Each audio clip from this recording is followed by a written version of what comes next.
నల్లమల్ల అడవుల గుండెల్లో దాగున్న ఒక చిన్న గ్రామం కాలతీర్థం. బయట ప్రపంచానికి ఇది కేవలం మ్యాప్లో ఒక చుక్క మాత్రమే కావచ్చు, కానీ ఇక్కడ మనుషులకు ఇదొక సజీవమైన బందీఖానా. నా పేరు చైతన్య. సిటీలో సాఫ్ట్వేర్ ఉద్యోగం చేస్తున్నాను. నేను లాజిక్ మరియు సైన్స్ని నమ్మే వ్యక్తిని. మా నాన్న చిన్నప్పుడే ఈ ఊరిని వదిలేసి వెళ్ళిపోయారు. అక్కడ మనుషులు ఉండరు చైతన్య, కేవలం నమ్మకాలు మాత్రమే బతుకుతాయి అని ఆయన ఎప్పుడూ అంటూ ఉండేవారు. కానీ నా తాతయ్య చనిపోవడంతో ఆఖరి చూపు కోసం ఇన్నాళ్ళ తర్వాత మళ్ళీ ఇక్కడికి అడుగు పెట్టాల్సి వచ్చింది. కాలతీర్థం వెళ్ళే దారి పొడవునా పచ్చని అడవి నన్ను పలకరిస్తున్నట్టు లేదు, హెచ్చరిస్తున్నట్టు ఉంది. సూర్యుడు మెల్లగా అస్తమిస్తుంటే ఆకాశం రక్తం చిమ్మినట్టు ఎర్రగా మారిపోయింది.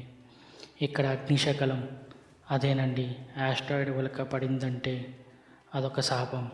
ఒక 15 రోజుల సూర్యాస్తమయం నుంచి సూర్యోదయం వరకు ఈ ఊరిలో వెలుతురు అనేది నిషిద్ధం.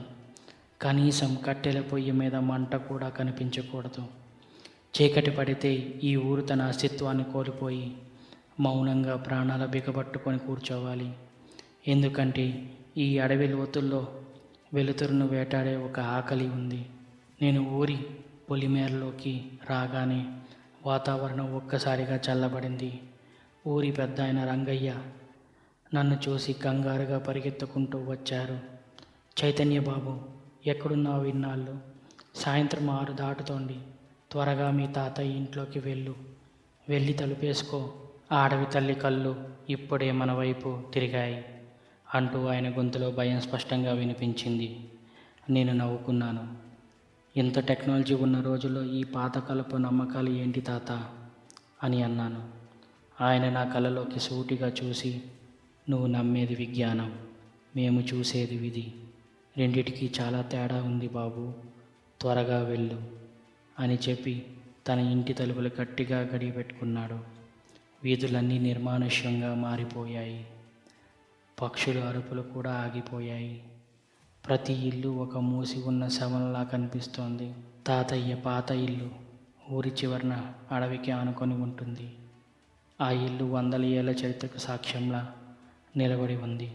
లోపలికి వెళ్ళగానే ఆ గాలిలో ఒక రకమైన వింత వాసన, పాత పుస్తకాలు, తడి మట్టి, ఇంకా ఏదో కుళ్ళిపోయిన మాంసం వాసన కలిసినట్టుగా ఉంది.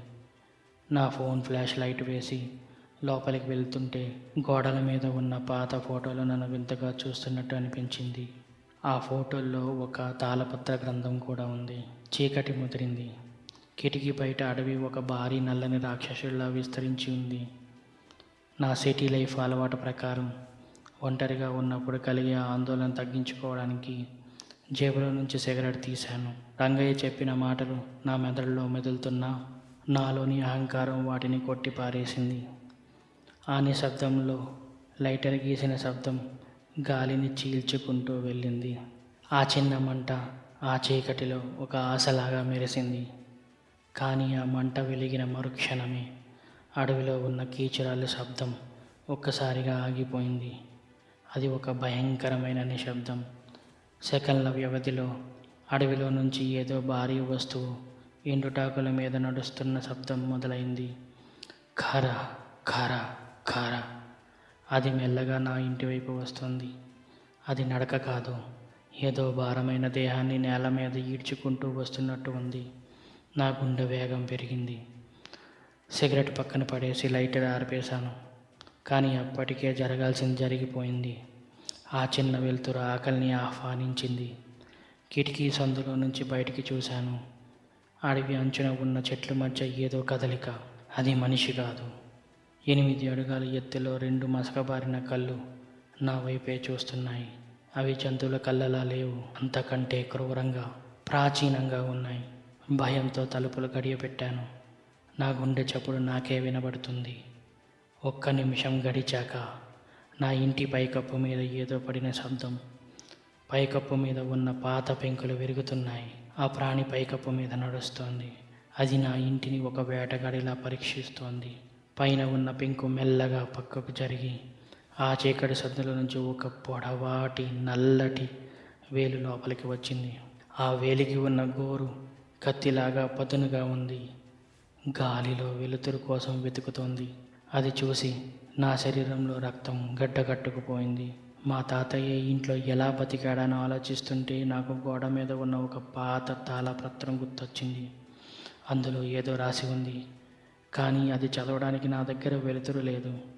వెలుతురు వాడితే అది నన్ను చంపేస్తుంది. వాడకపోతే ఈ రహస్యం నాకు తెలియదు. నేను మెల్లగా మంచం కిందకి దూరిపోయాను. నా ఊపిరి బిగబట్టుకున్నాను.